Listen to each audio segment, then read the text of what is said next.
याद है बचपन में around a decade ago when the news about Richard Branson building vehicles for space tourism started gaining momentum and we wondered if we'd ever get to go to space. I mean, of course we can now, but we'd have to be rich as heck. I mean, you could go rob a bank or something, but you still wouldn't have enough money to afford a ticket. But do you think that an ordinary person will ever get to go to space to see the Earth's curvature?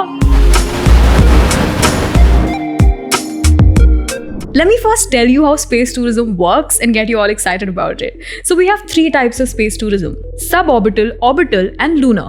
जैसे अर्थ का एक orbit है around the sun which is 365 days long, वैसे ही अर्थ के satellites या space stations के orbits होते हैं which are located in the low earth orbit, जिसका पीरियड है 128 मिनट्स या उससे कम. 100 kilometers above the Earth's surface is the Kármán line, which defines the boundary between the Earth's atmosphere and outer space. Suborbital flights का velocity orbital flight से कम होता है, and their trajectory is such that they cross the Kármán line for a few minutes, allowing the tourists to spend 10 to 15 minutes in zero gravity and then bring them back to Earth. Whereas orbital flights move in the orbital velocity, which lets it orbit around the Earth, so you can spend days or even months in space. Lunar flights, as the name suggests, take you to the moon. In my opinion, suborbital tourism doesn't sound too exciting because if you have to spend millions just to experience zero gravity for a few minutes, you might as well spend like $5,000 and take a trip at NASA's Vomit Comet, which is a popular nickname for an aircraft that stimulates weightlessness and is used to train astronauts and for movie scenes such as this famous one.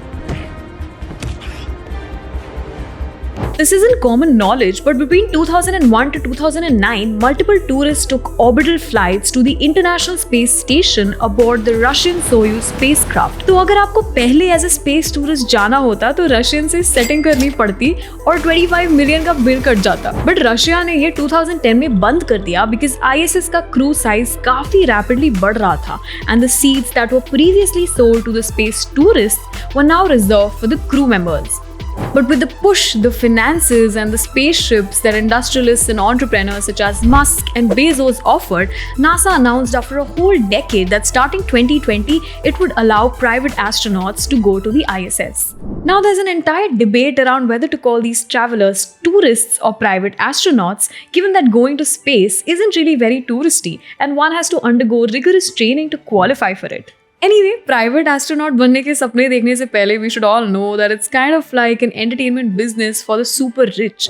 इनका PR इतना strong है कि these space tourism companies are selling rides with the tagline of bringing space to the masses. But could the idea of bringing space to the masses ever become a reality? I mean, this really depends on the business model of these space tourism companies. अभी the ticket is around 2 crores, जो कि मेरे mummy, पापा, चाचा, बुआ के collective savings से ज़्यादा ही है. So if you're in a position like me, I would suggest you find someone like Jared Isaacman, the tech billionaire who funded 4 लोगों का trip in September this year to outer space in SpaceX's spaceship Crew Dragon. Wow, that was a mouthful. The good thing is an ego clash has begun between Bezos and Branson after Bezos' ship flew 16 kilometers higher. We need such competition in the space tourism market like in any other market. This will make it more commercial और फिर prices भी competitive होने शुरू हो जाएंगे. Even more when new companies enter the market. This could very well be a possibility because एक समय था maybe 5 decades ago when people couldn't even imagine taking flights and having that experience. But now anyone can book flight tickets in a blink of an eye. So it's just a matter of time before space tourism gets affordable even for the common man. So here's me concluding this video leaving you with a question. If wealth hoarding wasn't allowed, do you think more people would have access to space tourism or would it not exist altogether? One can only wonder.